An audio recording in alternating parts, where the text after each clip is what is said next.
Alden Mills is a three-time Navy SEAL platoon commander. He is an Inc. 500 CEO, a mindset expert, an acclaimed keynote speaker, and author. His newest book is Unstoppable Mindset: How to Use What You Have to Get What You Want.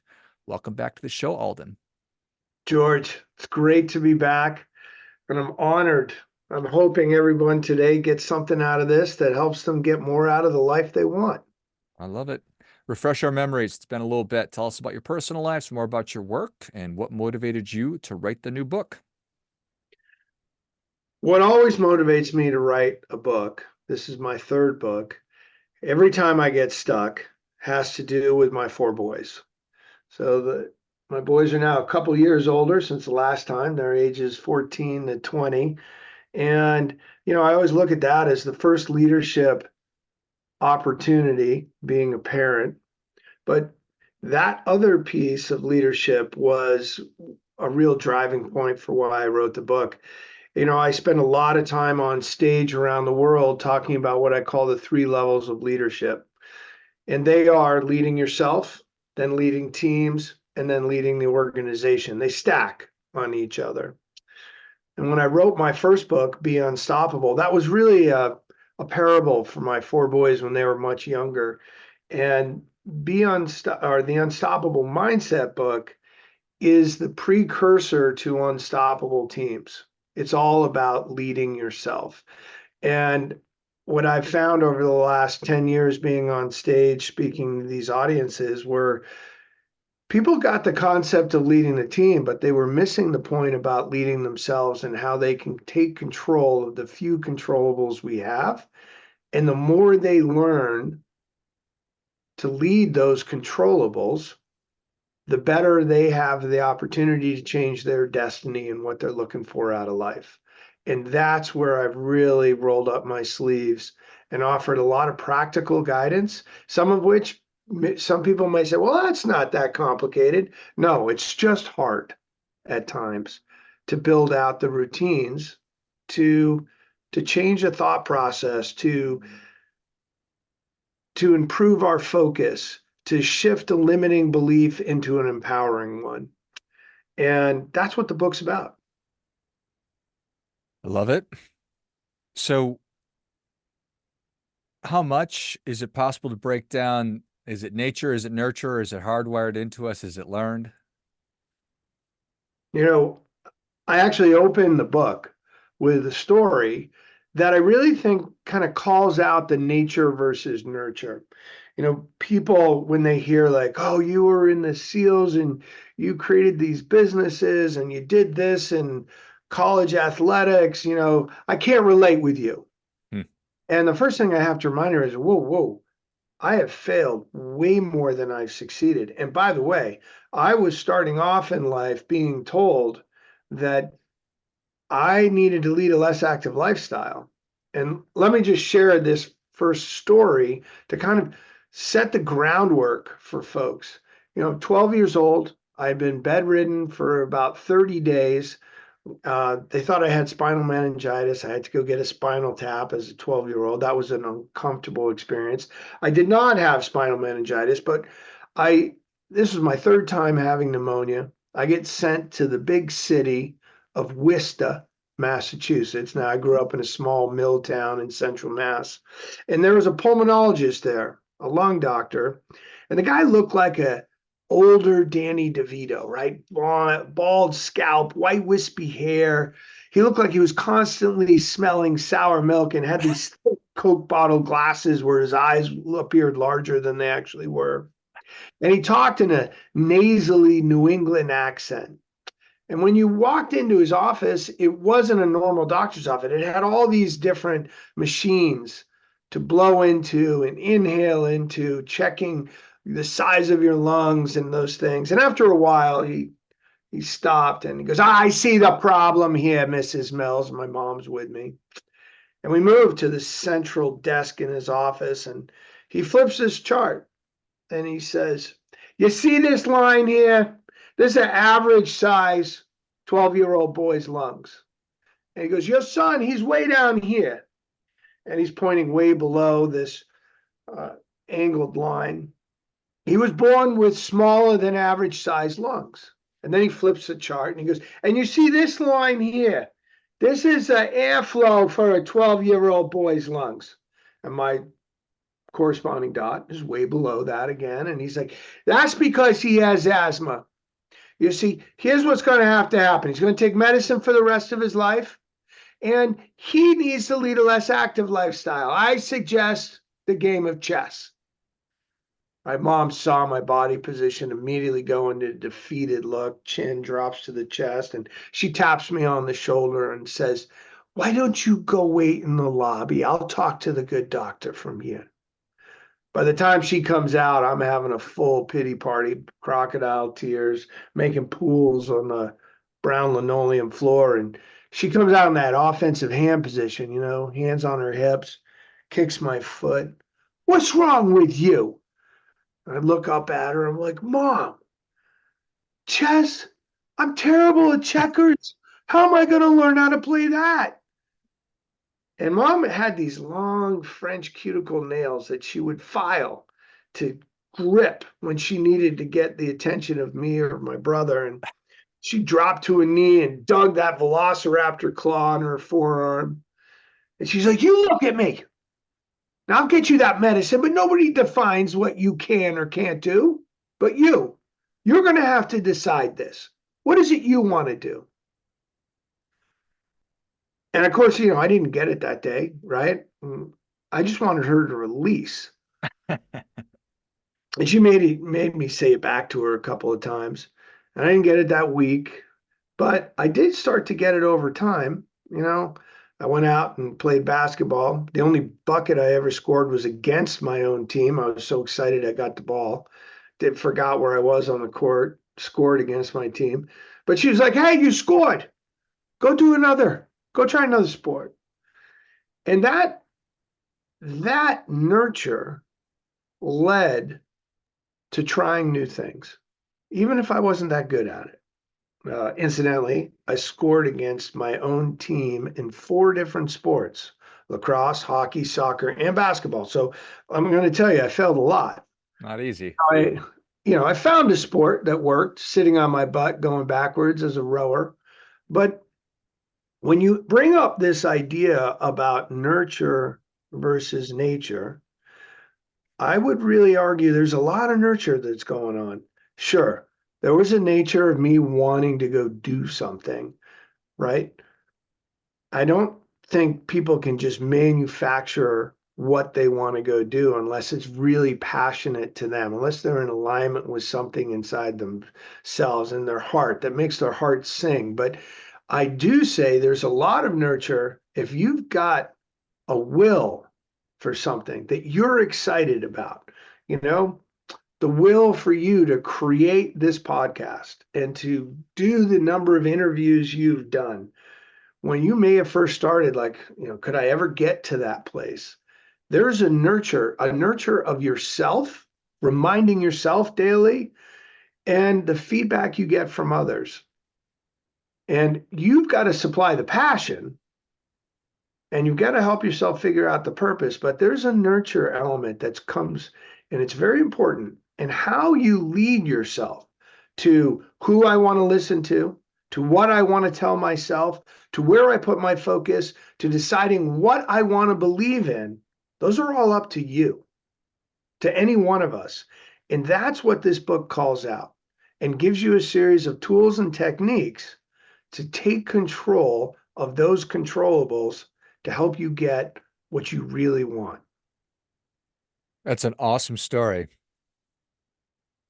Yeah. Your mom sounds like she is or was a great lady. Yeah, unfortunately she was, right? She lives on through this book now and with my dad, and my dad was a great supporter. I was lucky. I had 2 parents that were, hey, I've never done those things that you want to do, but if you're that passionate about it, we'll figure out a way to help you. And at some point, one of the things I talk about in the book is you've got to find your own board of advisors, your own, what I call swim buddies. In SEAL team, you're aligned with a swim buddy the moment you show up at a team. Now, a key piece of the swim buddy has 2 roles: reducing the gap in experience between perhaps your lack of experience and their wealth of experience at the team. And the second is a much more emotional backstop because we are human, which means we're flawed, which means we all have weaknesses. We can't do it all. We're imperfect. And when you have somebody else that can be your backstop, that you know has your back, that can handle you without judgment, and you know that they are thinking about the best for you, you can do a lot more than you originally believe you can. Within the SEALs, that I guess I was going to say it seems easier or more obvious. In business, how do I do that? I'm not in a platoon or a unit, whatever the term is. How do I even, that's probably customary within the SEALs, is that how do I manufacture that or engineer that as a professional? One of our biggest challenges, and we have it all, and you probably heard the term, maybe you haven't, our ego is not our amigo, right?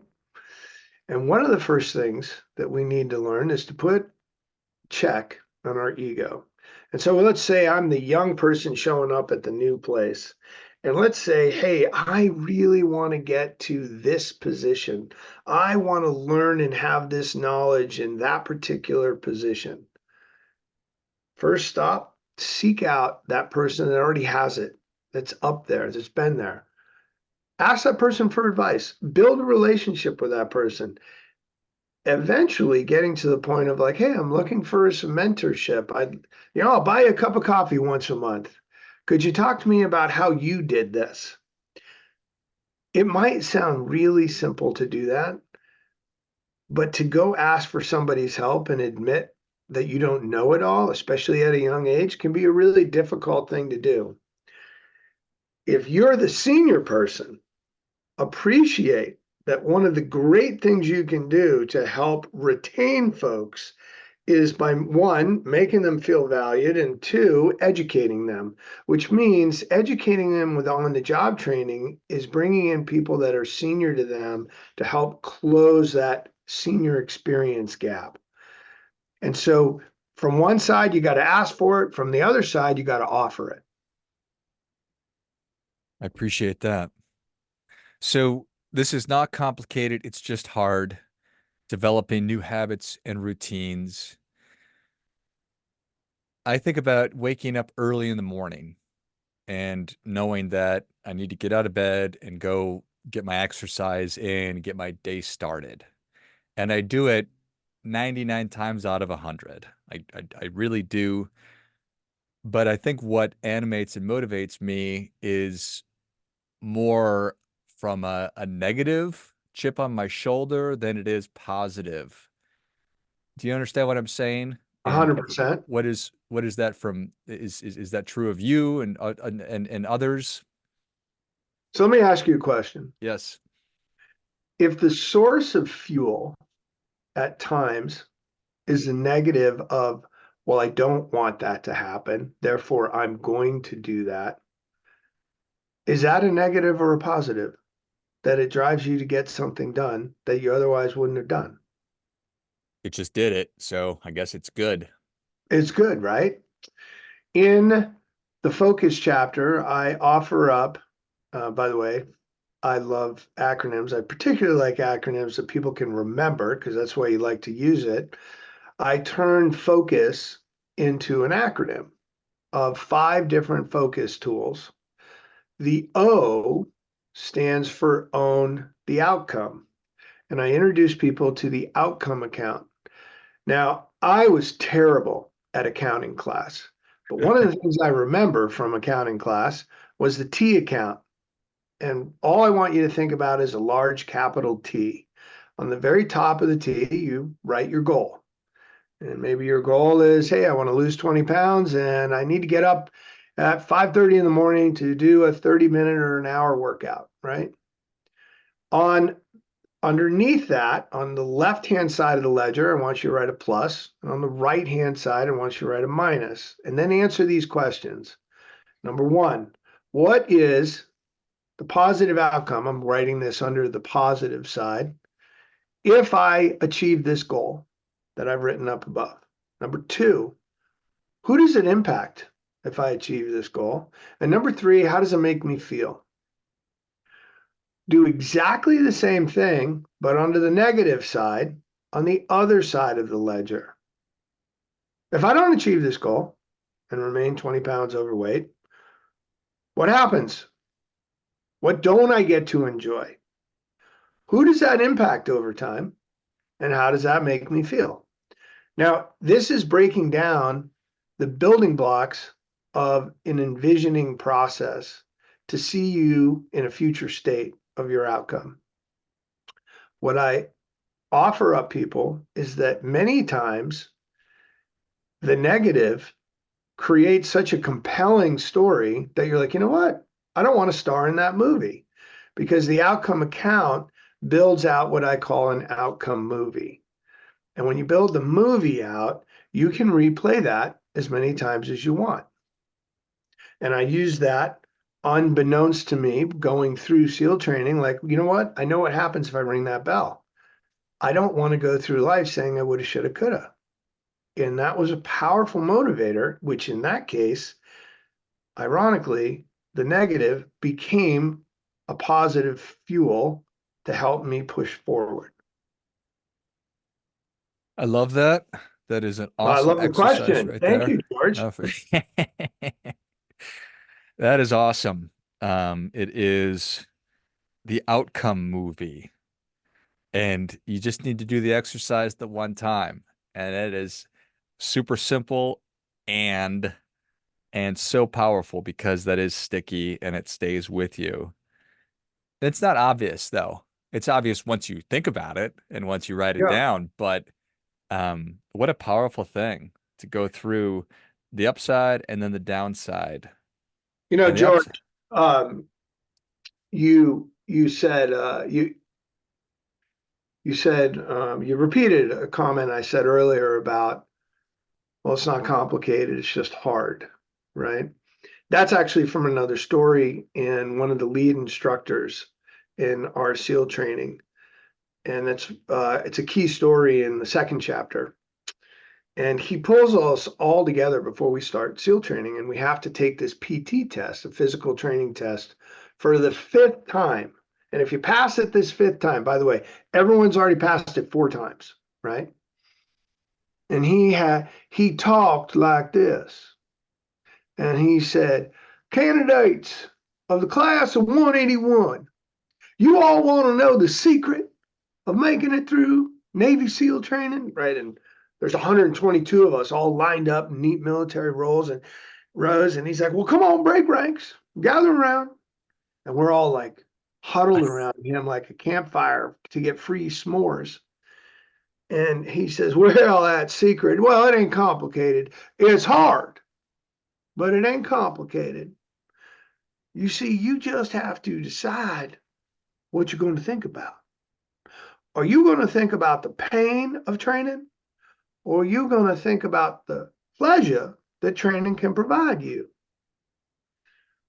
Now he goes on and he says, "Now I know for a fact over 80% of you, you're going to think about the pain. You know why?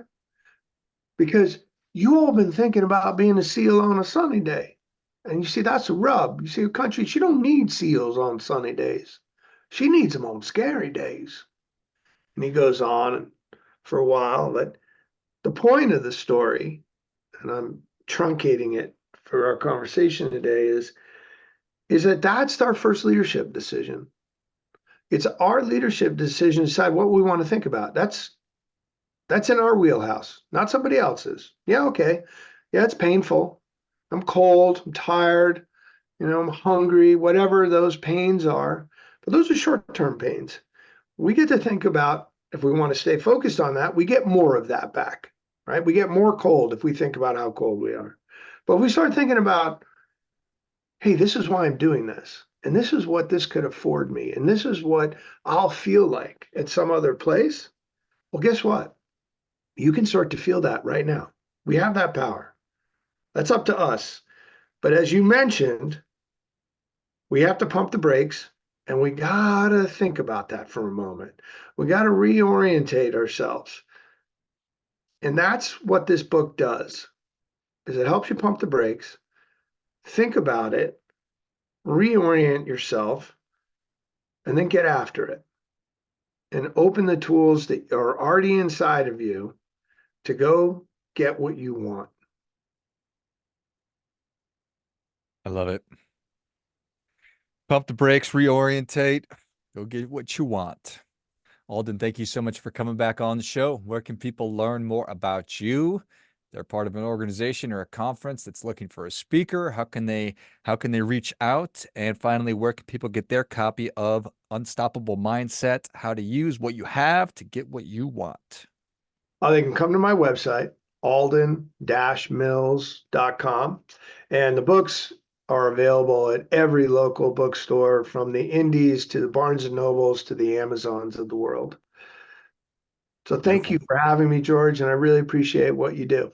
Yeah, it is always a pleasure. If you enjoyed this as much as I did, show Alden your appreciation. Share today's show with a friend who also appreciates good ideas. Go to Alden-Mills, ALDEN-MILLS.com, and check out all things Alden Mills, and then pick up your copy of Unstoppable Mindset wherever you buy your books.